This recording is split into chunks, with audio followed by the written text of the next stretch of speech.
Let's talk a little bit about the history of the asset here. You mentioned that you might want to go a little bit more in depth on it, but relatively big asset. You say it's close to infrastructure. It's in BC. How come you have it? How come nobody beat you to it? How'd you get your hands on it? Yeah, it's a great question, and I think it speaks to the kind of excitement that I had taking on the role, and yeah, and others that we've managed to recruit to the company. Some of the directors I've talked about.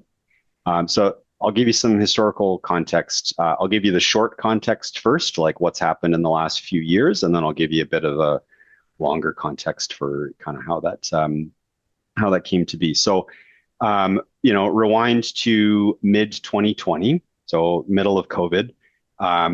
I don't know, from my vantage point, others may have a different view of history, but as a banker at that time that was, intimately involved in raising money for companies in the Canadian market, I can tell you that, sitting there in June 2020, I don't think there was a copper junior bought deal or like financing of any sort for the 5 to 10 years prior. Like there just wasn't. I mean, that's maybe too extreme of a statement, but there was no copper junior ecosystem at that time. It was sort of a subsector that was like had been out of favor for a while.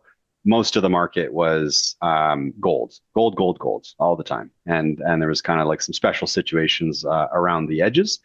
I think in 2020 there was a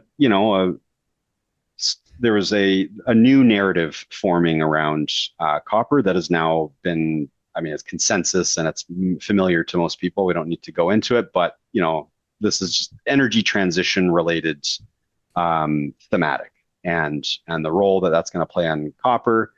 I mean, Robert Friedland, to his credit, was banging the table on this, and in fact is probably responsible for a lot of the lexicon used in the copper world. I mean, I think he recognized early on in his sort of revenge of the miners type stuff that this was a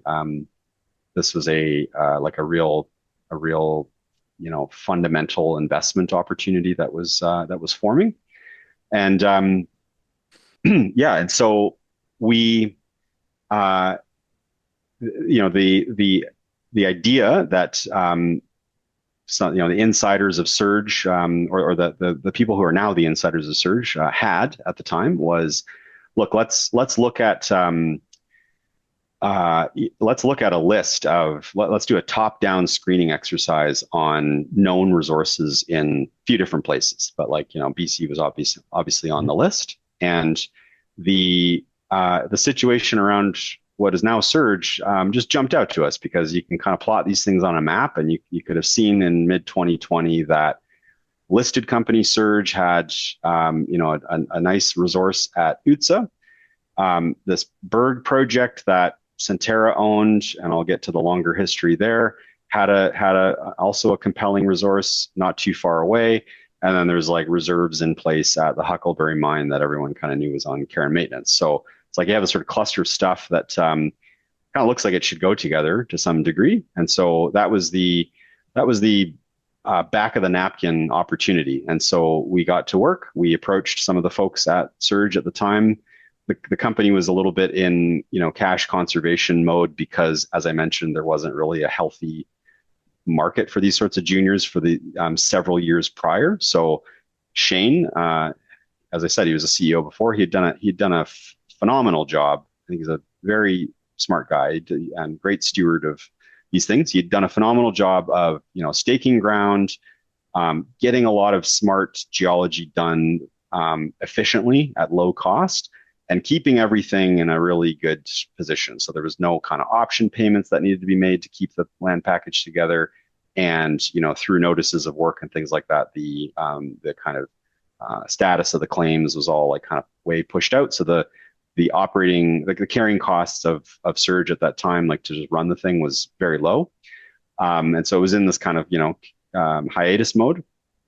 So we approached the company and said, we would like to inject some capital, add some people to the mix, and see if we can get a deal done on Berg and go forward. There's a interesting consolidation play here. and they were, the folks were completely amenable to that. There was a through the front door type thing. There was no need for proxy contests or anything like that. And in fact, so I came on as the CEO with all of the incumbent directors, and through like a slow but agreed to process with everyone. There was kind of methodical, incremental refreshing of the board over time, and most of the management kind of stayed in place. So it was a very interesting way to sort of kind of refresh a junior. A lot of times when that happens in this business, it's like there's a degree of hostility to it where a new team comes in, does like a massively dilutive financing, everyone gets turned over. It's like a very disruptive thing. I think we didn't do that with SURG, and really in parallel with that, we approached Centerra and said, "This is our plan. We're not just some nobody from down the street wanting to pick up a copper asset and have a punt at it. We're a relevant counterparty because we operate in the same district. Like we have relationships with the First Nations here. We know how to invest. We know how to run camps here. We're the right guys to do this." And so we entered into an agreement with them in December 2020 for that.